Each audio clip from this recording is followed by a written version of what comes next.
ये मंदिर आपको बिल्कुल केदारनाथ मंदिर की तरह लग रहा है, लेकिन ये केदारनाथ का मंदिर नहीं, ये इटावा का केदारेश्वर मंदिर है और ये बिल्कुल केदारनाथ मंदिर की तरह बनाया जा रहा है। अब ये कह दिया जाए कि उत्तराखंड इटावा में आने वाला है और इटावा में केदारनाथ मंदिर आने वाला है, बनने वाला है यहाँ के लोगों के लिए, तो इसमें कोई भी अलग राय नहीं हो सकती। ये मंदिर हूबहू केदारनाथ मंदिर की तरह बनाया जा रहा है और इसे बनवा रहे हैं अखिलेश यादव। मुलायम सिंह यादव की इच्छा थी कि इटावा में भी एक केदारेश्वर मंदिर की स्थापना हो, जैसा उत्तराखंड में केदारनाथ मंदिर है। इस मंदिर की खासियत भी बहुत ज़्यादा है। इस मंदिर को शिव अक्षरेखा पे बनवाया जा रहा है। रामेश्वरम से लेकर केदारनाथ मंदिर तक जितने भी मंदिर हैं वो सारे मंदिर शिव अक्षरेखा पर है और जिस जगह इस मंदिर की स्थापना की गई है ये भी शिव अक्षरेखा है। शिव रेखा क्या है इसे समझने के लिए एक वीडियो मैंने ऊपर आई बटन पे दी है, उसे आप जाकर देख सकते हैं। उसको भी मैंने बताया था शिवक्ष रेखा कैसे होती है, वो आप देख लीजिएगा जाके। इस मंदिर का देखिए, इधर एक नंदी महाराज है। केदारनाथ मंदिर में एक नंदी है, लेकिन यहाँ पर तीन नंदी स्थापित किए जा रहे हैं और 4 गेट है यहाँ पर देखिए सामने नंदी महाराज है। एक नंदी महाराज, ये मुख्य गेट यहाँ बनाया जाएगा। ये पत्थर देख रहे हैं, इस पत्थर के बारे में भी अभी बताऊंगा। और एक नंदी वहां पर स्थापित किए जाएंगे। 3 द्वार पर 3 नंदी, एक सामने नंदी रहेंगे, ठीक भोलेनाथ के ठीक सामने। मंदिर अंदर से भी दिखाऊंगा और जो शिला लाई गई थी शालिग्राम की वो भी दिखाऊंगा, लेकिन पहले इस पत्थर के बारे में बताते हैं। ये पत्थर आप देख रहे हैं जो जिससे इस पत्थरों का निर्माण किया जा रहा होगा, आपको काला काला दिखाई दे रहा होगा। इसको कहते हैं कृष्ण पुरुष शिला। कृष्ण पुरुष शिला लगभग जो है वो 6 करोड़ वर्ष पुरानी होती है ये पत्थर, और इस पत्थर की आयु भी बहुत लंबी होती है और माना जाता है कि इससे जिस चीज़ का निर्माण कर दिया जाता है, निर्माण करने के बाद वो चीज़ लगभग 2000 से 5000 वर्षों तक सुरक्षित हो जाती है। तो चलिए, पत्थर के बारे में जानकारी हो गई और ये आपको यहाँ पर नंदी महाराज के बारे में जानकारी हो गई, गेट के बारे में जानकारी हो गई। अब आपको मैं मंदिर अंदर से दिखाता हूँ। मंदिर में शालिग्राम स्थापित किया गया है। कुछ दिन पहले आपने एक वीडियो देखी होगी कि उत्तर प्रदेश के समाजवादी पार्टी कार्यालय में एक शालिग्राम का पत्थर आता है। ठीक उसी तरह जिस तरह जब राम मंदिर बन रहा था तब एक पत्थर शालिग्राम का आया था और पूरे देश में चर्चा हुई थी। कहा जा रहा था उसी शालिग्राम के पत्थर से भगवान रामलला की मूर्ति बनाई जाएगी, लेकिन बाद में उस पत्थर से नहीं बनाई गई और कृष्ण पुरुष शिला से बनाई गई। जिस पत्थर से इस पूरे मंदिर का निर्माण हो रहा है उसी पत्थर से भगवान रामलला की मूर्ति बनी है जो अयोध्या में है। ये जानकारी भी आपको शायद होगी नहीं होगी, ये नहीं जानता, लेकिन इसी पत्थर से जो रामलला की मूर्ति बनी है वो भी बनी है, जिस पूरे पत्थर से इस मंदिर को बनाया जा रहा है। इसको बनाने के लिए यहाँ पर तमिलनाडु से कारीगर आए हुए हैं। वहाँ पर उन लोगों का लाइन से बसेरा है। 100 से 50 आदमी लगातार कार्य कर रहे हैं। वहाँ पर आप देखिए वो उस कटरेन में सारे मजदूर और कारीगर उसी में रहते हैं, वहाँ पर काम करते हैं।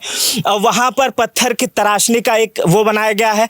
और आपको एक बात बता दूं कि इस पूरे प्रांगण को बनाने के लिए कहीं भी सीमेंट, बालू, लोहे का इस्तेमाल नहीं किया जा रहा है। इस पर चढ़ने के लिए भले ये लोहे के वो कटरन लगाए हुए हैं, लोहे के शटरिंग किए हुए हैं, लेकिन कहीं पर भी सरिया, सीमेंट, बालू का उपयोग नहीं किया जा रहा है। आइए आपको बताऊं कि अब होता क्या है।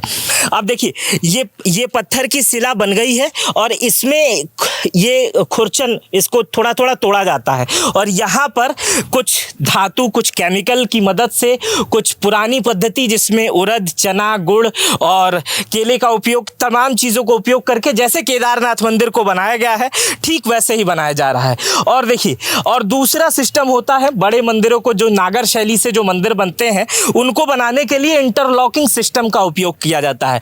ये लॉक होता है और ये ऊपर जाके इस लॉक को मोल्ड कर दिया जाता है और इससे कहीं भी खराब होने की, टूटने की, गिरने की, उड़ने की, बहने की संभावना खत्म हो जाती है।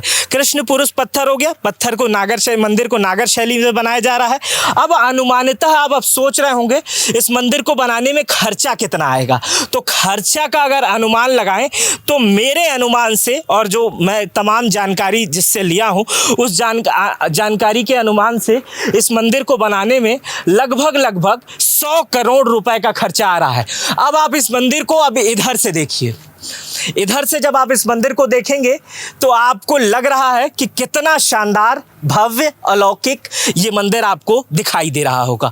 और अगर आप केदारनाथ मंदिर गए हैं या रील्स में उसकी फोटोज देखे हैं तो बिल्कुल केदारनाथ मंदिर की तरह ये मंदिर है। अब चलिए आपको मंदिर अंदर से दर्शन कराते हैं। अब अंदर अभी प्राण प्रतिष्ठा नहीं हुई है। अभी जानकारी हमें लगी है कि कुछ दिन पहले डिम्पल यादव यहाँ पर आई थी शिवरात्रि के दिन और उन्होंने पूजा अर्चना की थी। तो अंदर चलते हैं, देखिए अंदर भी काम चल रहा है।